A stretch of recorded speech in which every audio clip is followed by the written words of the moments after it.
center coordinator. I would like to stuff for you all that I think would help you, I hope will help you in your homes and in your households. So I am going to share with you all today 4 things. Now, if you're a single person, don't worry, this will help you, I promise. But 4 things about family communication for our homes during this time. So we're going to share those 4 things. And then I do have something for, I didn't want to leave anybody out. I know a lot of us have families, but if you're somebody that doesn't have a family and you're raising solo, I have something to share for you too. So I do have a real fancy, just a Word doc that I'm going to share in just a minute, but so that you don't have to stare at my face the whole time or stare at the screen the whole time, I'm kind of going to try to go back and forth. So especially on one of these, there's several bullet points. So I hope that's okay with everybody. I feel like just taking a minute and pausing and just focusing on something that will actually help our anxiety level. If you have anxiety, I think a lot of us do during this time. A lot of the population has it anyway. Something like 20% of us walk around with higher than anxiety than we probably should have at all times. And so you add something like the triple threat of COVID, of the opioid crisis, which has kicked up, and actually lots of addictions have kicked up. And then also the race-based trauma stuff that is in our faces every day. This is a lot. So hopefully this will help to kind of lower your anxiety level a little bit when you try to focus inside your homes. So here are the 4 things. So a lot of you guys, let me just share real quick about my situation so that you know where I'm coming from. So I have 3 children. I have a 10-year-old, 12-year-old. I have a one that just started middle school virtually, one that's in 5th grade virtually, and they're on either sides of me. So I'm probably being really loud and their classmates are going, "What is that noise?" And then I have a 6-month-old baby that was born 4 days before the first case of COVID-19 was in Kentucky. I had an 11-day-old baby. Some of you have heard this story. I had an 11-day-old baby on March the 12th. I think it was 11 days, 10 days, when I heard my son up in his room say, "What?" He was on the screen with one of his friends. He said, "What? We don't have school till spring break?" And I heard my husband go, "Melissa?" And I said, "Nope, no, I can't do this right now. I can't do this right now," because I had a plan, and my plan was called maternity leave, and that was my plan, and everybody else was going to go do their plan. And they were going to go to school, and my husband was going to go back to work. This was Thursday, so I had Friday with him home, and then he was going back to work Monday. But Friday was the last day of the kids' school, like forever, as y'all know, and it was an adjustment to say the least. I had surgery 11, 12 days before that, so I was still recovering from that. Had a new infant, and I wasn't sleeping, and I had to navigate NCI and all those things solo without the help of my extended family, who is generally can come and go and help me when I need it. But you know, that things were different, right? And so nobody was coming. Nobody was dropping off the food baskets. Nobody was helping. So that was my situation. So I really had to decide what was important. And I think at the end of the day, and our jobs are really important, but I think for all of you guys, I think you will get this, that at the end of the day, if our families are the families, our children, our spouses, and even our parents, if they're not okay and they're not doing well, then it is really hard to focus on anything else. And for those of you that have been through crisis times with your kids, or you were caught off guard by something, and that you just weren't prepared for, and you think, "Gosh, this is my line of work. How did I not pick up on this?" But you were caught off guard. That can really throw you for a loop, and it can really be distracting. So with all the things we have going on, that is why I chose to talk about these 4 things today about family communication, and I hope you find it helpful. The first thing that I'm going to share with you is ask, don't assume. Okay, now there is a handout on this that I'm happy to share with you, so you don't have to write it down. But if you're somebody who likes to write things down, write down. Right, my knee hit my table.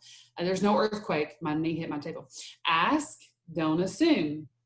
So here's what I mean by that. It is easy for us and I'm going to use all kinds of examples from my own house. It's easy for us to assume that because kids know technology, or because, you know, our kids are maybe don't struggle academically, that they're going to be fine with navigating virtual learning, or they're going to be fine because they get to see their friends now, even if it's virtual. I'm talking to myself. I assumed once I kind of got them logged on, I could kind of walk away in my house, because my kids have some particular, they don't have struggles in the area of technology. They can navigate that, and they're pretty good about being in, they like to read, they like to do that stuff. And so I was kind of, okay.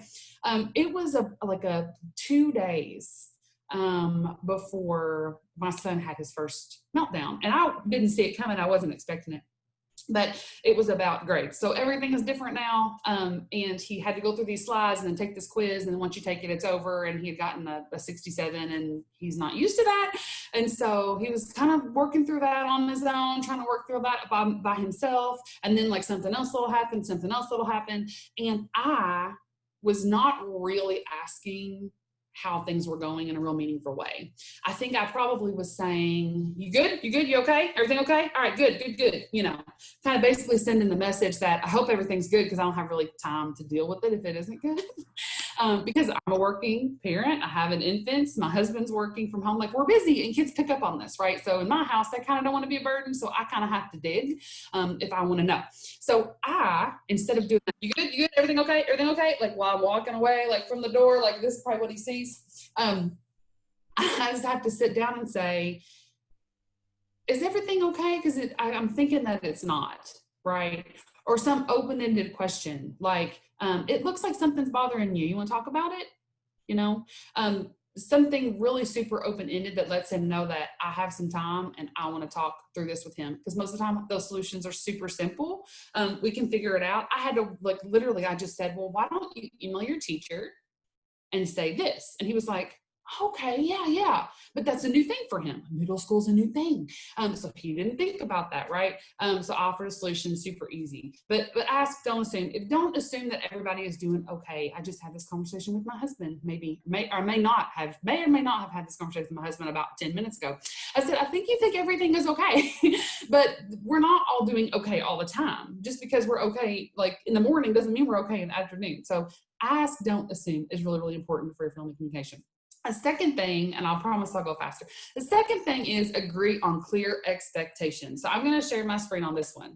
So I cannot tell you how much time I spend. Let's see here, share.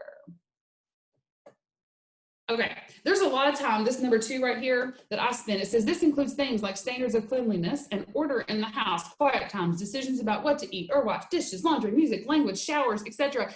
I think about all the time I spend on these little things around here when I ask someone to help me with something and they don't follow all the way through, or, you know, I ask someone to do something and they don't do it, you know, the way that our house kind of runs. And this is not about control. It's just about expectations that we have. So sitting down with everybody and agreeing on these clear expectations are really important. Okay. But here's the big one is number 3, check in regularly and give everyone a voice to solve family problems. So I have a strategy for this, and I do use this. Okay.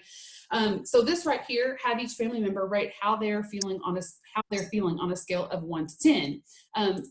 That is really important, because I think sometimes, especially with kids, and we do it with ourselves too, we say, I'm stressed. Well, what does that mean? Does that mean I need to stop everything and focus on you? Or does that mean you just need an encouraging word and you're going to walk away and deal with it yourself? Right? When people say, yeah, I'm just stressed out, that can mean, like, that could be like a cry for help, like number 9 or 10 on the scale, or that could be like, yeah, I'm just not, you know, I've got a lot to do. I just need to sit down and figure it out, right? So saying on a scale of 1 to 10, how's everybody feeling? How stressed are you? How anxious are you? Or how happy are you? Or how whatever. Pick a feeling, pick an emotion, or just say, how are you feeling on a scale of 1 to 10, with 10 being the worst day you've ever had and 1 being this is awesome, or flip it, or however you want to do it, and let everybody give a number. And that'll really help you to quantify what is really going on with everybody. I do use this. I'm not making that up. We use it all the time, and it helps so much in our communication. It also helps in your marriage too. If you've got one partner that's a little bit more anxious than the other, and the other partner really doesn't know how to support and when they should support, and how they should support. A really good way to say, on a scale of 1 to 10, where are we today? Where are we on this issue? Are you at like a 9, like I need to stop what I'm doing and cancel everything and help you? Or are you at like a 3, like it's manageable, you can do it, but you just need a little bit, you need me to take something off your plate, because I can do that, right?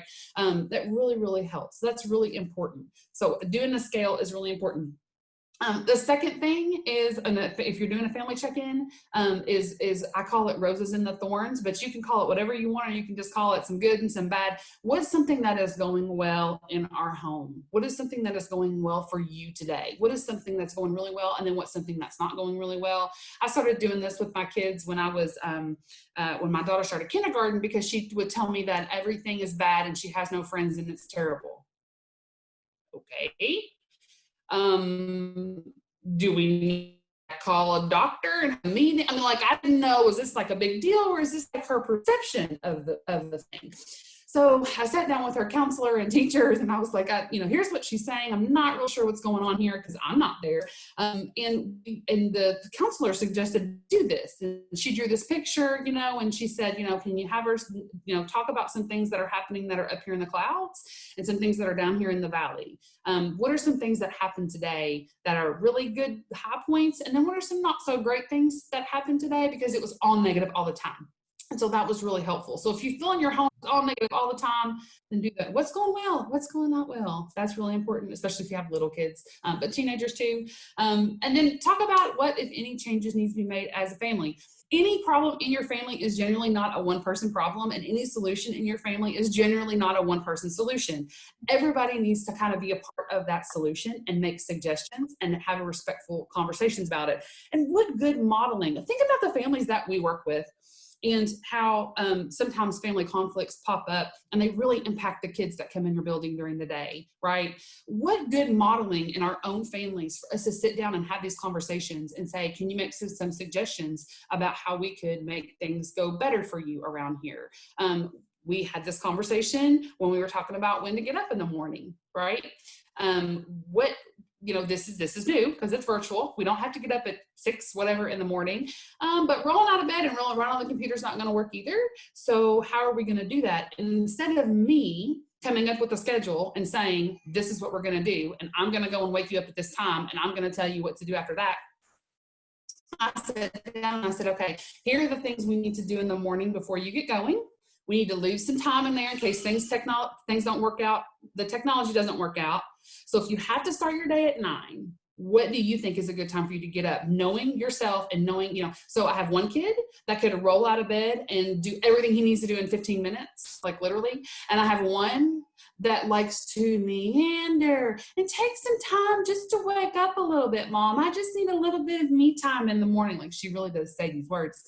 And so, fine. So she is totally fine with getting up earlier.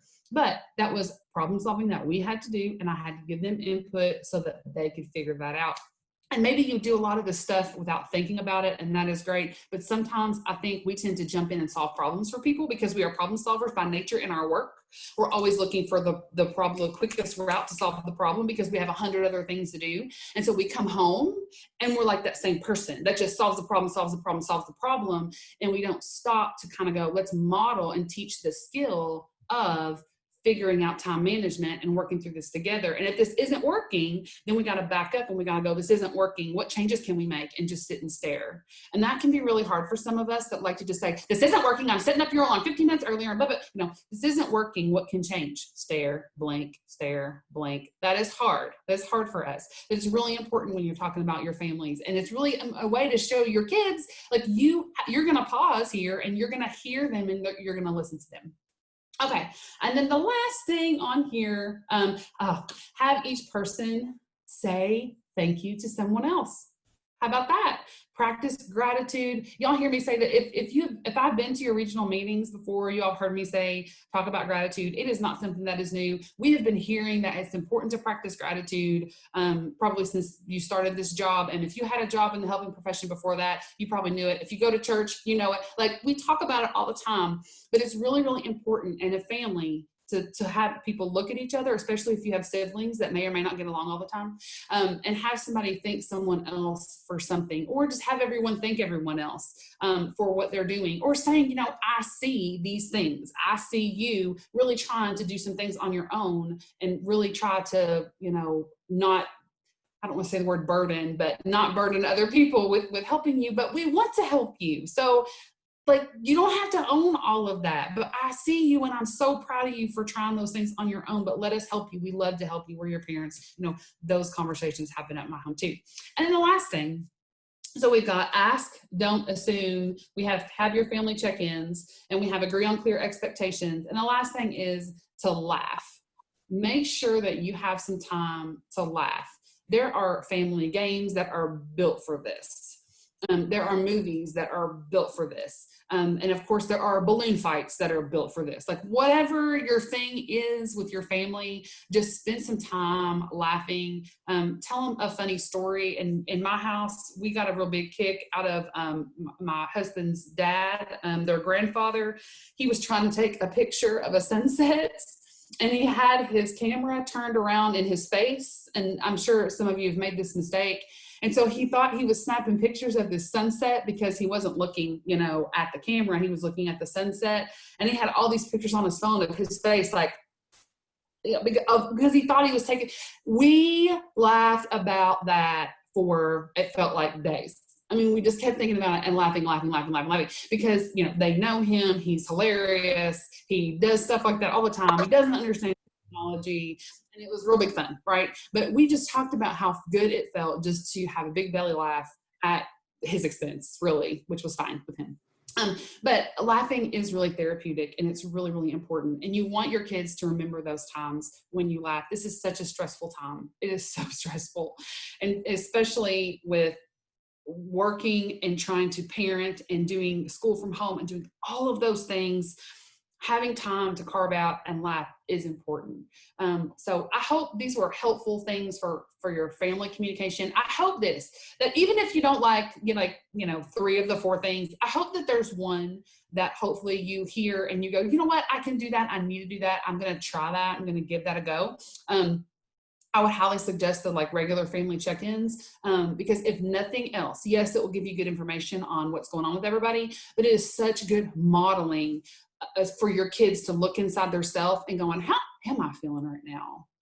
I don't really think about that much, right? We want people to think about that. How am I feeling right now? And what do I need is basic, social emotional 101. We want kids to have mindfulness and self-awareness.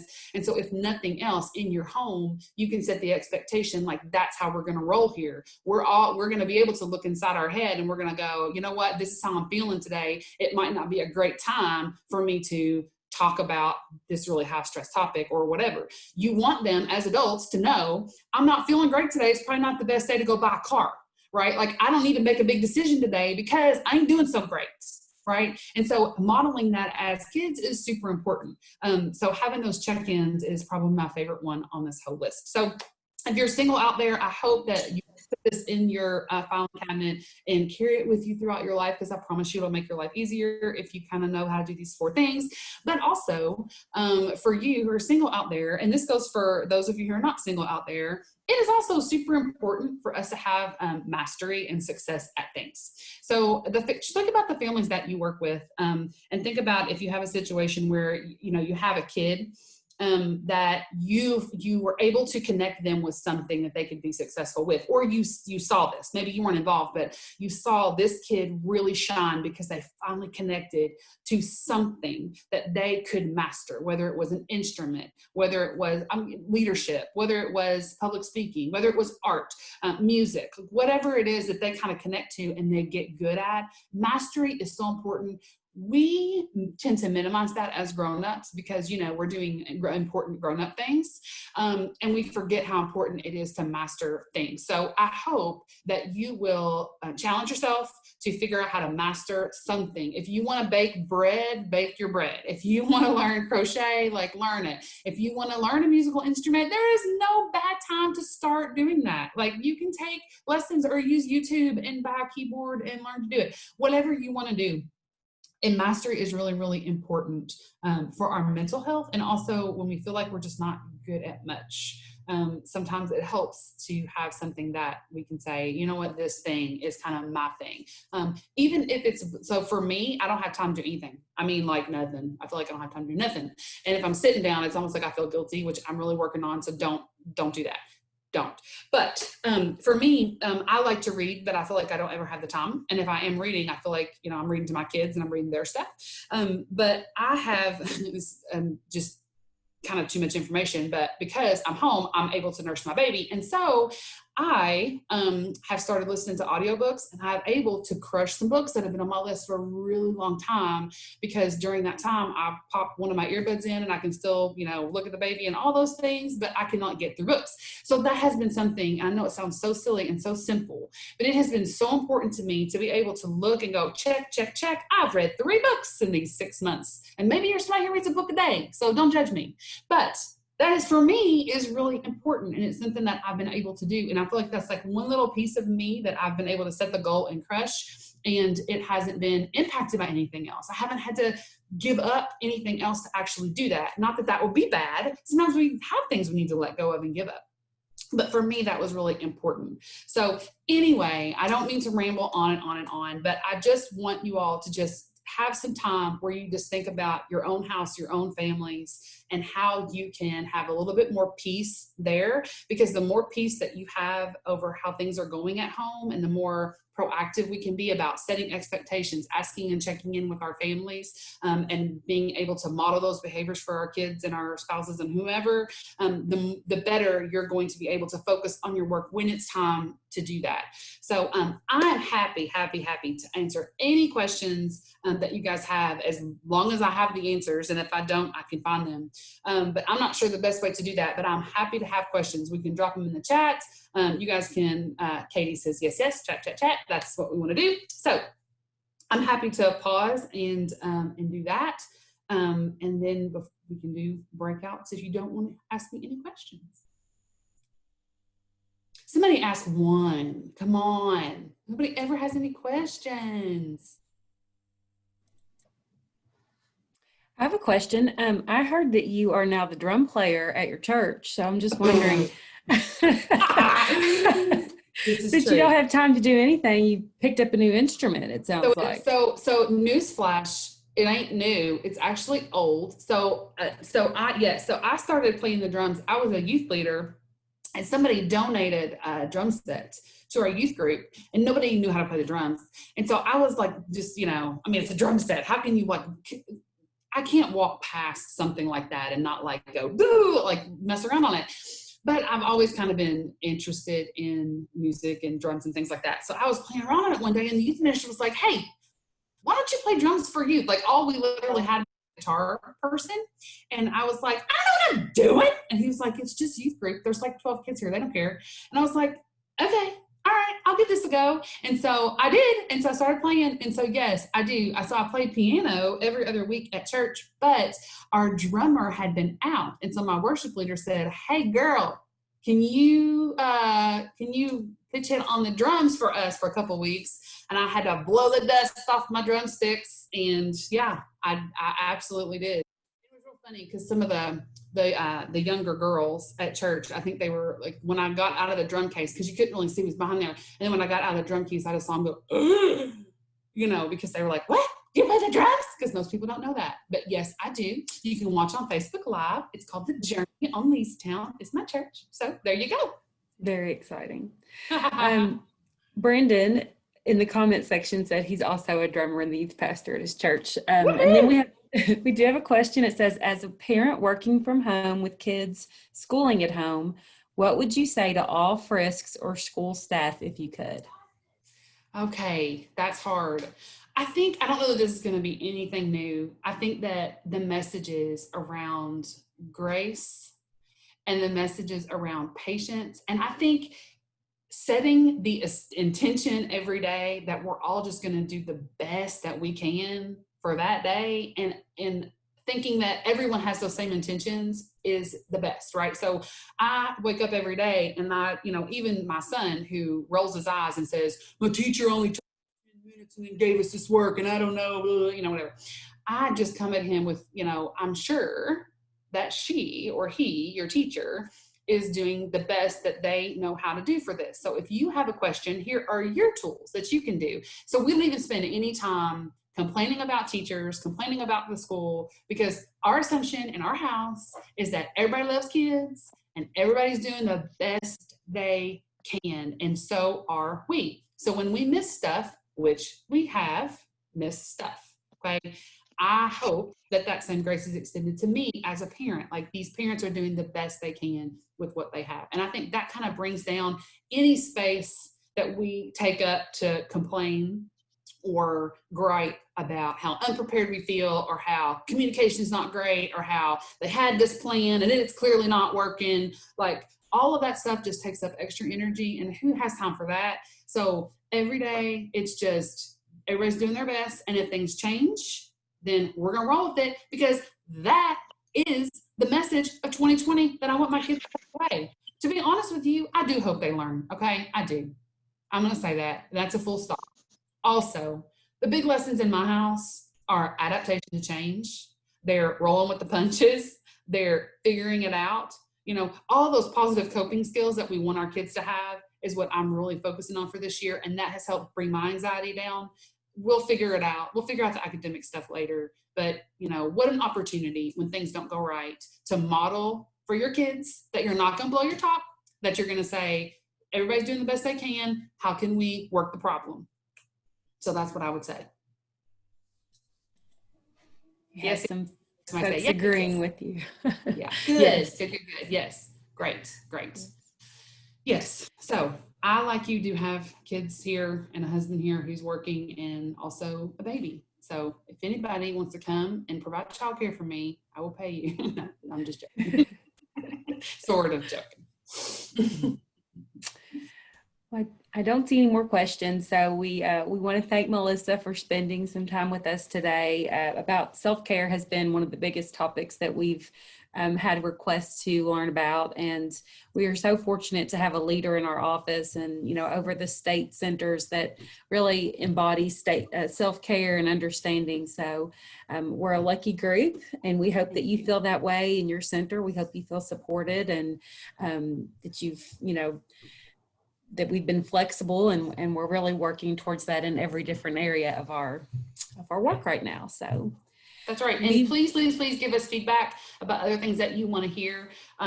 We can do little things like this. That's not little, but we can do things like this if this is what you want to hear. I actually had all kinds of stuff that I was like, which one do I want to talk about? And so I landed on family communication today, but we can do this if it's helpful. We can have you hear from other centers too. I think that's coming. We have more of those that are coming. If you have some kind of problem or done something, you know, that's made your life easier, we need you to share that with other coordinators.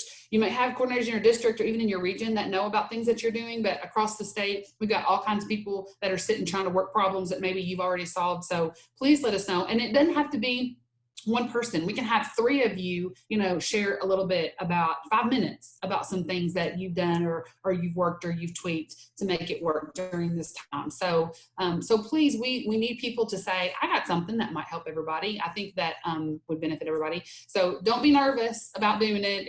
It's fine. It's, you know, all I did was talk, really. I copied some stuff in a Word document. It wasn't a big deal. So so we need that. Yes, and we've had some people ask earlier about the document Melissa shared, so she can send it to me, and we have a Google Classroom set up.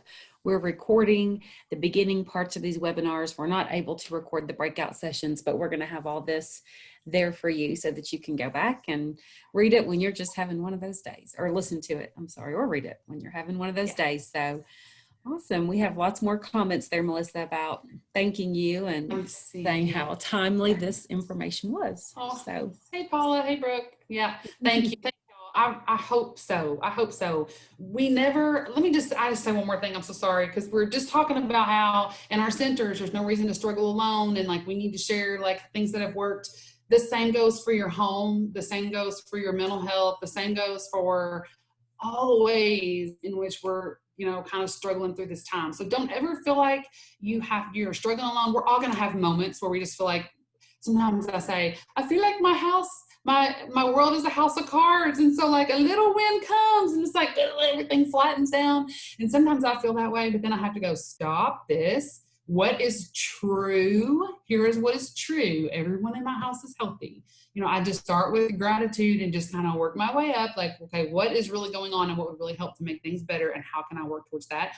And sometimes I do reach out to other people that say, I feel like I'm losing my mind. So please don't feel like you have to struggle alone. And if this is what the kind of stuff that you guys want, like how to, manage things at home, then that's the kind of stuff we can provide, whatever you think will help you. So I'm done for realsies. I'm done. Well, no, we appreciate it.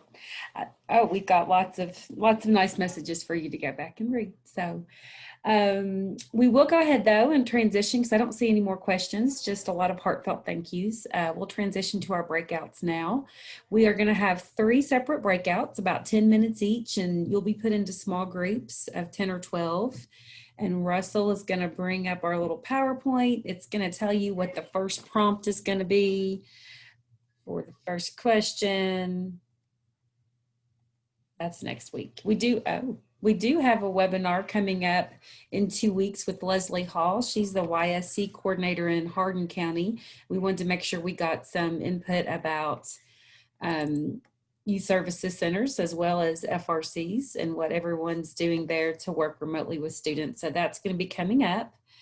But for now, our first breakout session is how have you adapted to the start of a virtual school year?